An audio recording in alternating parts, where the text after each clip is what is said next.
On test day, if you see these buzzwords, painless chancre, rash in the palms and soles, and the gummas, tabes dorsalis, think syphilis. It's an STI caused by the Spirochaete trypanemia pallidum, spiral shaped, transmitted through sexual contact, vertical transmission, mother to fetus.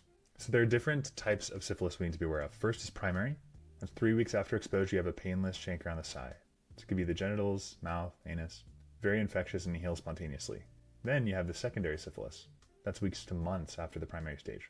Here you can see the candyloma lata, that's the moist, wart-like lesions. Self-resolves, but the infection persists. Then we could also have latent syphilis. Asymptomatic, can last years. You test positive for it. And then there's tertiary. The tertiary is when you get the gummas, the granulomatous lesions. Cardiovascular syphilis, so you have aortitis and causing aneurysms. You can also have tabes dorsalis and Argyll-Robertson pupils and dementia.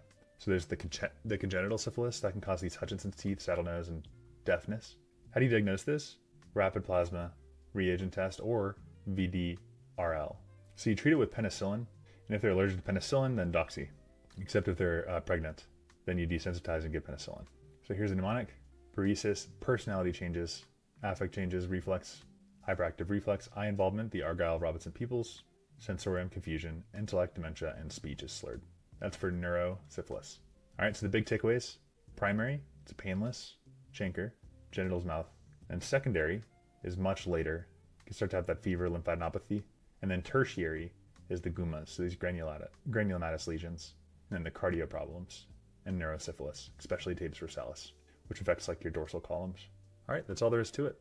We'll see you in the next video.